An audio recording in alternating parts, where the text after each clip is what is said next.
Hi there, buyers! We have a good news for you.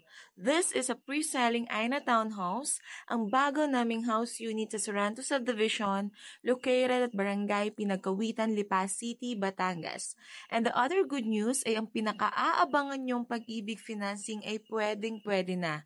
Pwede rin ito sa bank financing.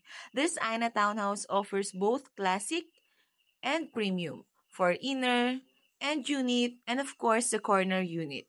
It has two bedrooms and one toilet and bath with a minimum lot area of 36 square meter for inner and a gross floor area of 44 square meter.